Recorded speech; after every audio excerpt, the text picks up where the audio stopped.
अस्सलाम वालेकुम everyone, welcome back to my channel family flavours with Ibrahim. कैसे हैं आप सब। तो आज हमारे किचन में एक बहुत ही विंटर स्पेशल रेसिपी रेडी हो रही है और वो है ऑरेंज केक।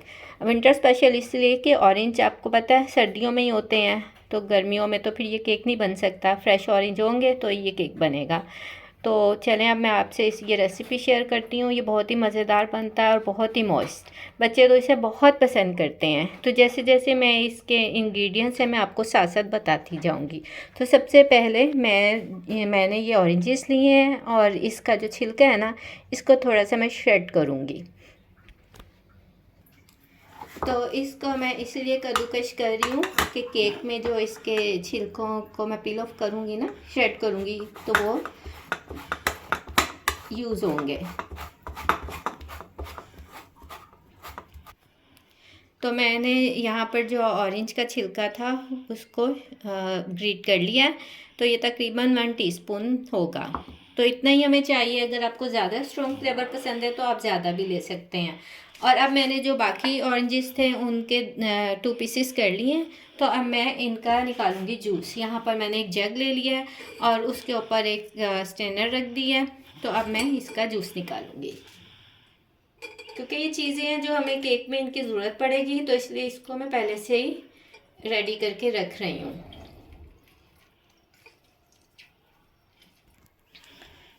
तो ये मैं हाथ से ही निचोड़ रही हूँ। तो ये देखें अभी इतना सही जूस हुआ है। तो कम से कम हमें 2 कप जूस ज़रूर चाहिए होगा। 1 कप केक में इस्तेमाल होगा और 1 कप से मैं इसकी ग्लेज रेडी करूँगी इसकी टॉपिंग के लिए। तो चलें, जैसे ही ये कंप्लीट होता है तो मैं आपको दिखाती हूँ। तो जूस था जो मैंने निकाल लिया है, ये वैसे 2 कप से भी ज़्यादा है। तो अब मैं सबसे पहले इसकी ग्लेस रेडी करूँगी।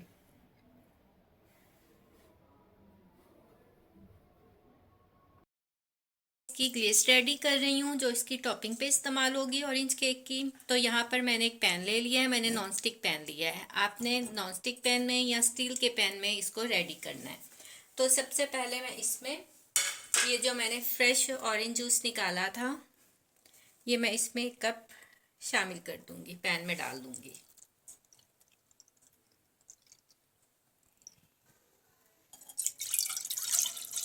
फ्लेम मैंने ऑन कर दिया है। स्लो फ्लेम पे मैं इसे पकाऊंगी। ये 1 कप इसमें जूस चला गया और साथ ही इसमें 3 टेबलस्पून भर के चीनी शामिल कर देनी है। 1, 2 और 3। क्योंकि जूस थोड़ा खट्टा होता है तो इससे ये इसमें स्वीटनेस आएगी।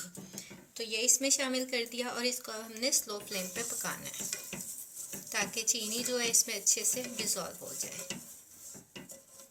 तो यहाँ पर जो जूस रखा था ये बॉयल होना शुरू हो गया है। तो अब इसमें ये जो बाउल है मैंने इसमें 1 टेबलस्पून भर के कॉर्नफ्लोर ले लिया है और इसमें 2 टेबलस्पून और जूस शामिल कर दूँगी ताकि ये जो कॉर्नफ्लोर है वो इसमें मिक्स हो जाए।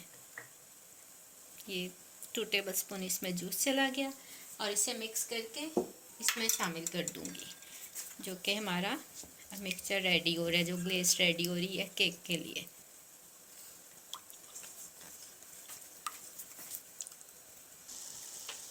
तो ये मैं थोड़ी थोड़ी करके इसमें शामिल कर रही हूँ और साथ के साथ ही स्पून हिलाते जाएंगे।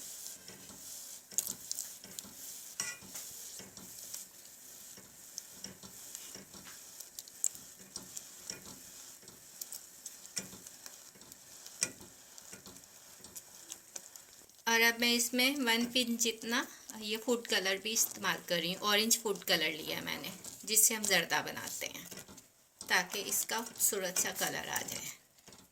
और इसे अब मैं तब तक पकाऊंगी जब तक कि ये ट्रांसपेरेंट नहीं हो जाता। तो अब ये देखें बहुत अच्छा सा हमारा जो लिक्विड है ट्रांसपेरेंट हो चुका है। तो अब मैं इसे उतार कर साइड पे ठंडा होने के लिए रख दूंगी।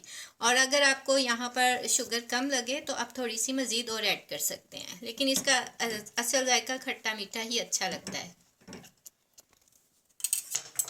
तो अब मैंने यहाँ पर लिए हैं 5 अंडे जो कि रूम टेम्परेचर पे हैं। तो ये मैं इसको ब्लेंड करूँगी ग्राइंडर में। तो इस जग में 5 अंडे शामिल कर देने हैं। और जग बहुत साफ़ होना चाहिए, बिल्कुल भी इसमें पानी ना हो।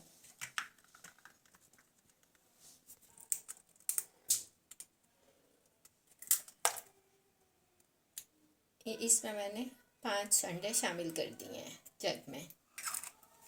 और इसके साथ ही 1 कप से थोड़ी कम चीनी जो कि इसमें मैं डाल रही हूँ। ये मैंने दानेदार चीनी ली है, आप चाहें तो पाउडर शुगर भी डाल सकते हैं। ये इसमें शामिल कर दी। और 2 पिंच इसमें फूड कलर, ऑरेंज कलर जो होता है ना जर्दा बनाने वाला रंग, वो लिया है, वो इसमें शामिल कर दिया। अगर कम महसूस हुआ तो फिर इससे बाद में भी शामिल कर लेंगे। और 1 ड्रॉप मैं इसमें लेमन एसेंस शामिल कर रही हूँ। अगर आपके पास नहीं है तो आप 1 से 2 ड्रॉप वनीला एसेंस के या ऑरेंज एसेंस के भी शामिल कर सकते हैं। तो अब मैं इसे कवर करके अच्छे से ग्राइंड कर लूँगी। कम से कम 5 से 6 मिनट इसको ग्राइंड करना है, 2-2 मिनट के वक्फे से।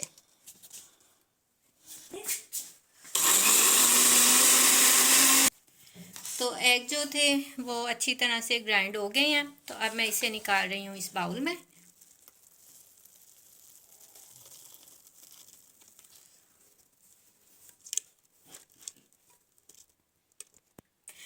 यहाँ पर मैंने 1.5 कप मैदा लिया है, 1.5 कप मैदा। उसमें मैंने 2 पिंच सॉल्ट शामिल कर दिया था और 2 टीस्पून मैंने बेकिंग पाउडर शामिल कर दिया था। और इसे मैंने 3 बार अच्छी तरह से छान लिया, क्योंकि आप जितनी बार छानेंगे केक उतना ही अच्छा उसका स्पॉन्ज जो है बहुत अच्छा रेडी होगा। तो इसे मैंने छान के यहाँ पहले ही रेडी कर दिया था। तो अब जो हमारा ये एग बैटर है, इसमें मैं इसे 2 से 3 पोर्शन में डालकर मिक्स करूँगी।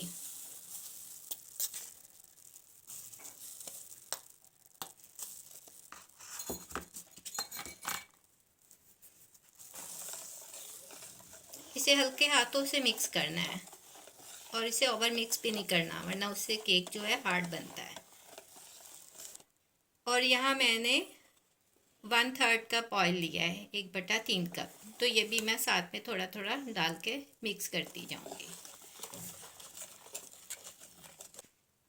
अब मैं इसमें 3 से 4 टेबलस्पून फिर शामिल कर लूँगी और इसे फिर से हल्के हाथों से मिक्स कर लूँगी। और साथ ही थोड़ा सा ऑयल और शामिल कर दूँगी। सारा मैदा जो था मैंने 3 पोर्शन में करके इसमें शामिल कर दिया है। और आप मेक श्योर कर लें कि इसमें कोई लम्स बाकी ना रहे।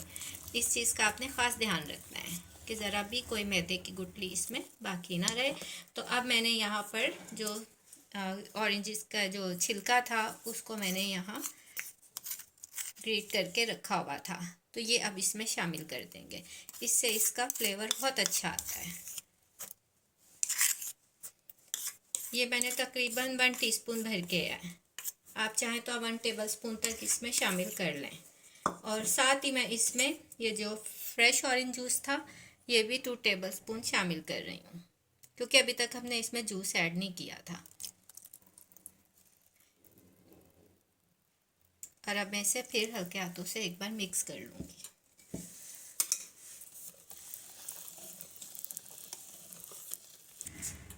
अच्छा, यहाँ पर मैंने ये 8 इंच का पैन ले लिया था और इसे पहले से ऑयल से ग्रीस करके बटर पेपर लगाकर इसे रेडी कर दिया था। तो ओवन भी मैंने प्री हीट होने के लिए छोड़ दिया था। तो अब वो बहुत अच्छे से ओवन गर्म हो चुका है। तो अब मैं इस केक के बैटर को इसमें डालकर तो ओवन में 180 डिग्री पे बेक होने के लिए रख दूँगी, कम से कम 30 से 35 मिनट के लिए। आप चाहें तो आप पतीले में भी इसे बेक कर सकते हैं। और पतीले में बेक करने का तरीका मैंने आपको पहले अपनी रेसिपीज़ में बताया हुआ है, तो उसका मैं लिंक जो है डिस्क्रिप्शन में दे दूँगी। ये सारे का सारा बैटर इसमें शामिल कर देना है। पूरा सारा बैटर मैंने इसमें डाल दिया है। तो अब इसे 2 से 3 बार टैप कर लेंगे ताकि जो एयर बबल्स हैं वो निकल जाए और फिर ये इवन बेक होगा। तो अब मैं इसे ओवन में रख रही हूँ।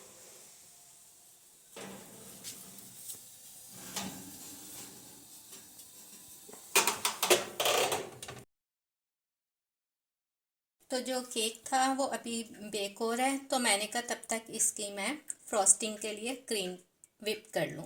तो यहाँ पे मैंने विपी विप की क्रीम यूज़ की है। तो मैं हमेशा ये क्रीम यूज़ करती हूँ क्योंकि इसका फ्लेवर बहुत अच्छा होता है। आप चाहें तो आप कोई किसी और ब्रांड की भी इस्तेमाल कर सकते हैं। तो ये सारी जो क्रीम है ये मैंने ना ठंडी होने के लिए ना फ्रीज़र में पहले रखी हुई थी। तो ये अच्छे से चिल्ड हो चुकी है क्योंकि क्रीम जितनी ठंडी हो ना उतनी अच्छी विप्ड होती है। तो अब मैं इसे अच्छे से बीट कर लूँगी। पहले इसे स्लो पे बीट करेंगे, फिर उसके बाद मीडियम पे। बिस्मिल्लाहिर्रहमानिर्रहीम।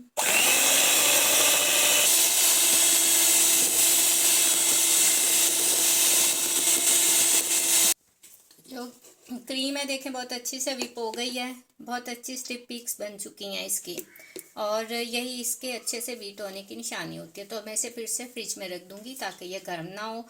तो अब मैं देखती हूँ केक बेक हुआ है कि नहीं। तो जो केक था यहाँ पर बहुत अच्छे से हमारा बेक हो चुका है। देखें कितना खूबसूरत कलर आया है इसका। तो ये इतना अच्छा बेक हुआ है ना। तो अभी ये बहुत गर्म है, तो इसे अब मैंने ठंडा होने के लिए रख दिया है। तो जैसे ही ये नॉर्मल टेम्परेचर पर आता है तो मैं इसे मोल्ड से निकाल लूँगी।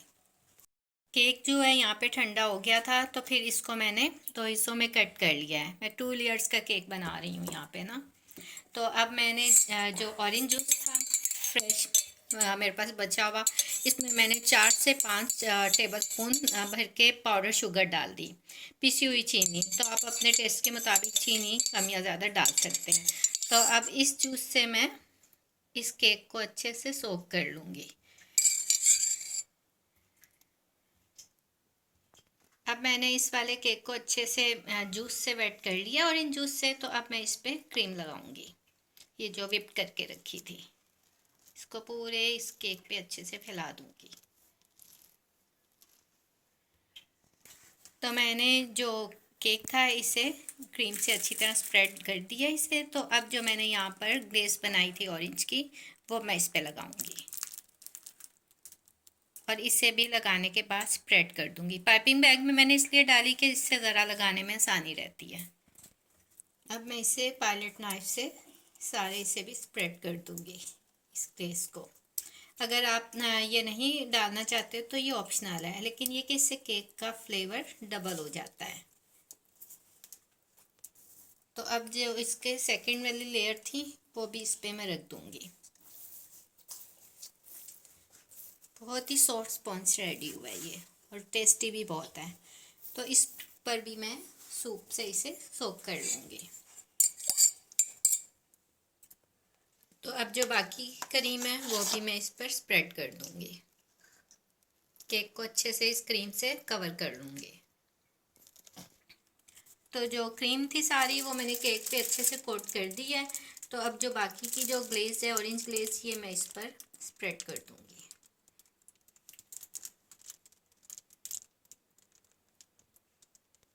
तो जो ग्लेज थी वो मैंने इस पर डेकोरेट कर दी है। तो अब मैंने पाइपिंग बैग में मज़ीद व्हिप्ड क्रीम बची थी, तो वो डालकर मैं इस पर फ्लावर बनाऊँगी।